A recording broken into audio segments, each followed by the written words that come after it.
Olá pessoal, aqui é o Matheus Cabot, da Casa de Anya. Eu vou publicar aqui no canal da casa uma série de vídeos sobre essa deusa, sobre seus aspectos, sobre como eu me aproximei dessa deusa.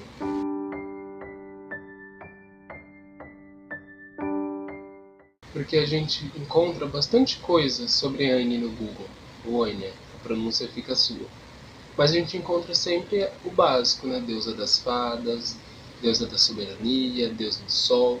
A gente encontra pouca coisa sobre rituais, sobre feitiços, períodos de dedicação, sobre a simbologia de todos os seus mitos. E aqui no canal da casa e no site da Casa de Anya, eu acho que é uma oportunidade de poder conversar mais detalhadamente ou mais a fundo sobre essa deusa que é tão bonita. Então, eu vou fazer uma série de vídeos, fazer uma série de posts também, mas tudo que eu disser aqui é a partir apenas da minha experiência. Aqui no Brasil não tem uma tradição que se dedique apenas a essa deusa, ou não tem uma grande vertente mágica sobre isso. Tem pessoas que cultuam Aine e tem tradições que também a cultuam.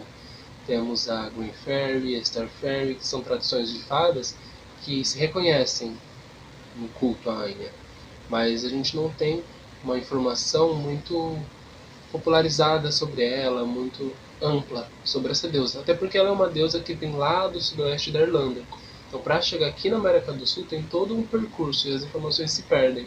Né? A Anya ela é uma deusa que é cultuada e tem sua origem em Limerick, que é uma cidade pequenininha para a gente, mas é a terceira maior cidade da Irlanda, onde tem uma colina dedicada à Anya. Tem um site que eu vou deixar aqui na descrição, que é Voices from the Down, que eles fazem uma matéria muito legal sobre Anya, lá em Limerick, a partir de moradores, tem vídeos, tem escaneado aparições do termo de Anya na literatura irlandesa e é bem bonito. Aqui nesse primeiro vídeo eu vou falar para vocês como que eu cheguei até essa deusa. Porque quando eu comecei a pesquisar sobre magia, a me encontrar dentro do paganismo, pelo menos eu e a grande maioria das pessoas que eu conheço sempre acaba se encontrando num caminho de reconhecimento de grande mãe, grande pai, aquela coisa mais wicana, mais introdutória, mais geral. E assim foi para mim por volta de 8 anos, até mais, por volta de 8 a 10 anos eu me encontrei nessa ideia. E sempre foi satisfatório para mim. Ainda hoje eu reconheço as dignidades enquanto grande mãe, grande pai, deusa, uma deusa una.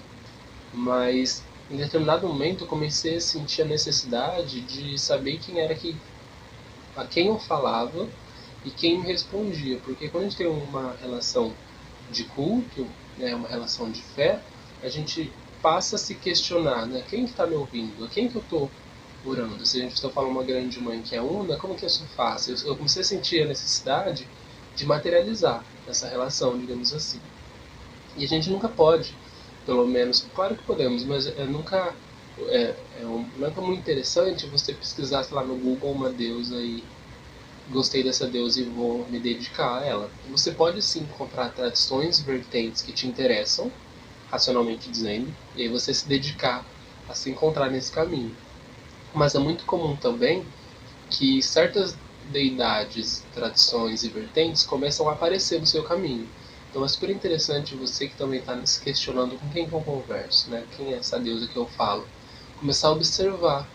Você vai perceber que muitas deusas aparecem para você constantemente. Você está na rua, você vê o nome, alguma pessoa vem e conta para você, você está rolando o Facebook da vida e aparece alguma coisa sobre essa deusa. Recentemente, Basti aparece para mim em todos os lugares, é muito interessante. E aí, quando essas coisas acontecem, é bom você se abrir para buscar compreender o que esses deuses trazem. Com Enya foi a mesma coisa. Eu tinha um semblante de Enya na minha cabeça, muito se dissipando. Eu acho que eu já pesquisei sobre ela na minha infância, não sei se eu já havia lido sobre ela.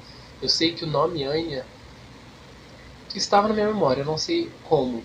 E aí quando eu me encontrei no Círculo Pagão, que foi um grupo de amigos que eu fiz na universidade, que inclusive foi o primeiro canal aqui do YouTube, o canal tá lá nativo, tem bastante vídeo legal lá. Tem documentário também, Três Faces da Deusa, que eu fiz com os meninos do Círculo. Eu fui desenvolvendo ainda mais meu estudo depois de tantos anos no caminho solitário, com eles eu aprendi muito mais. Porque em troca a gente aprende mais que sozinho.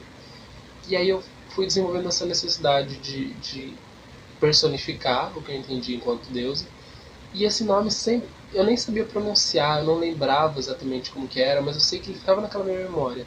E todas as vezes que eu conversava com meus amigos, e eles me falavam das deusas quais eles cultuavam, das tradições que eles tinham, dos costumes que eles tinham, sempre vinha essa memória que eu não conseguia identificar. Vinha uma sensação de que eu tinha que buscar essa coisa que eu tinha na memória que eu nem sabia o que era, olha que louco. E aí eu lembro que era um nome curto e eu não sei de onde que me veio essa primeiro encontro com a Anya para dizer o porquê que eu tinha uma memória dela. Mas era um nome que vinha. E aí eu lembro que, se não me engano, foi com a Anária da Grande Mãe, que você passa por várias deusas e várias deidades, também pela for o livro. Aí eu lembro que eu encontrei o termo. E foi muito louco, porque foi a primeira vez que eu li de forma encorpada sobre a Anya, apesar de ser um texto simples do livro. Mas eu reconheci de cara. Eu falei, nossa, então era isso que estava na minha memória de alguma maneira aquele tempo todo. E desde então eu passei a desenvolver um culto a essa deusa. É super recente, tem um ano, um pouco mais, um ano e meio no máximo, em que eu desenvolvo um trabalho de dedicação. Porque eu identifiquei que deusa era e comecei sozinho a me encontrar com ela. No Google você encontra o básico. Você vai lá ler que Anya é uma deusa das fadas, e aí depois eu fui atrás do mito de Anya, para descobrir o porquê desse deusa das fadas.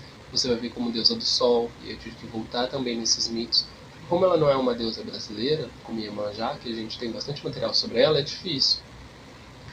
E é um trabalho de persistência, porque até hoje eu não consegui fechar um estudo acerca do mito de Anya, que ela tem algumas histórias, várias na quais ela se relaciona com homens, com alguns elas têm filhos, em outros ela desenvolve uma relação de violência. Em algum próximo vídeo eu vou falar das simbologias do mito de Anya. Mas ainda hoje eu me pego pesquisando sobre esses mitos, sobre as simbologias desses mitos e personagens que aparecem nessas histórias, buscando na história real da Irlanda. E é muito legal, tem várias coincidências, enfim. E aí até hoje eu me encontro pesquisando, mas esse foi um caminho bom para mim. E aí, para além do básico, deusa das fadas, deusa do fogo, deusa do sol, porque ela é uma deusa cultuada no solstício de verão, que vai chegar pra gente aqui agora, que é Roda Sul. Ela é uma deusa que é muito feminina, de uma forma violenta não, mas de uma forma feroz. Eu identifico a Anya no meu culto enquanto protetora das mulheres, porque assim como em seus mitos, ela sempre se vinga daqueles que vêm com violência pra cima dela. Ao mesmo tempo que ela é muito feminina e ela seduz esses homens à beira do lago, uma coisa super férica mesmo, ela sempre coloca limite nessas relações. Ela é uma deusa que sempre defende a si e aos seus. Num dos mitos, ela é violentada por um rei e ela não só amaldiçoa toda a sua linhagem, como ela se vinga dele de forma física. No outro mito, ela tem um filho, fruto de uma paixão, e esse filho é expulso e ela, em defesa, foge. Não foge com os filhos, mas em defesa ela também é, acaba com essa relação e vai viver nas colinas. Então, ao mesmo tempo em que ela é muito sensual, que ela é muito carnal, afinal ela é uma deusa do fogo, que tem toda essa sensualidade dentro de si, ela é uma deusa muito independente. Então ela tem a sua feminilidade, a sua mulheridade, digamos assim, ela é muito forte. Ela é uma defensora, de fato, dessa independência feminina. Isso é muito legal. E é super interessante encontrar homens que cultuam Anya, porque são homens que têm essa visão muito sutil. Ao mesmo tempo que as pessoas acreditam que a magia das fadas é muito sutil, ela é muito forte, ela também é muito visceral, ela é muito feroz, ela tem uma potência muito grande. E o estratégico é que é uma potência que não é muito perceptível, porque ela não é bruta. Ela é suave, mas não deixa de ser forte. E eu encontro essas características no culto de Anya. Diversas outras pessoas chegaram a mim por diferentes canais te dizendo que sonharam com uma mulher loira, uma mulher ruiva, num campo verde. Teve um sonho específico que a menina veio a mim dizendo que nesse sonho essa mulher trazia uma criança.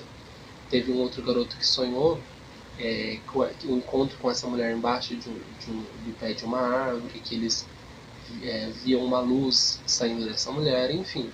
É muito interessante como diversas pessoas chegaram a mim com sonhos similares. E todos esses sonhos se identificam ao que eu identifico enquanto Anya. No YouTube do Círculo Pagão tem uma meditação que eu fiz que chama-se Meditação Guiada, Encontro com Aina e suas Fadas, que é uma meditação super pessoal que eu gravei. E o sonho dessas pessoas que vieram até mim é muito similar a essa meditação. Então são formas que a Aina aparece pra gente. Sempre com uma ligação intrínseca à natureza, porque ela é uma protetora dos campos, das florestas, ela que cuida da força vital da mata, assim como os elementais. Sempre se mostra numa visão muito delicada, mas ao mesmo tempo sempre traz uma luz própria, um amor próprio muito grande.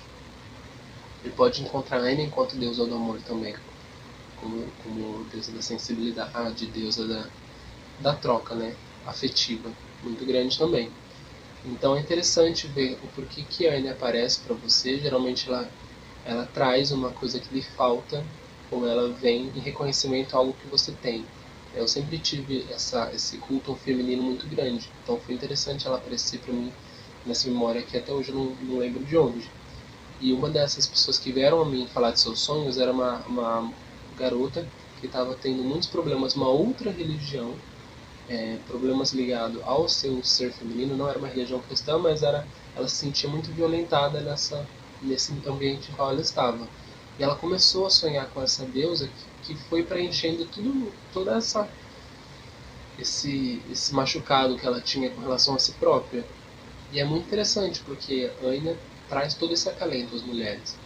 E é muito, muito bonito. De fato, a deusa aparece para você para te trazer algo de bom. Então, se você busca o caminho de Aina, eu te indico a pesquisar bastante sobre o seu mito e sobre as suas simbologias. Vai ler, meditar. Você vai sempre encontrar materiais que vão te orientar nesses cultos. Aqui a minha ideia não é te passar um manual, porque a vivência de cada um é muito individual, mas é para compartilhar as minhas experiências com essa deusa e deixar o caminho aberto para que vocês venham trocar comigo também. O canal da casa é um espaço colaborativo, então vocês podem me encontrar no Facebook, no Instagram, mandar uma mensagem de conversa, e quem sabe a gente não constrói junto um culto mais aprofundado. Então, eu já vi aqui que deu 12 minutos. Nesse primeiro vídeo é basicamente isso que eu vou compartilhar, como que eu encontrei essa deusa na minha vida. E nos próximos eu espero que a gente consiga conversar um pouco mais e dar volume a esse conteúdo sobre a Aina aqui no Brasil.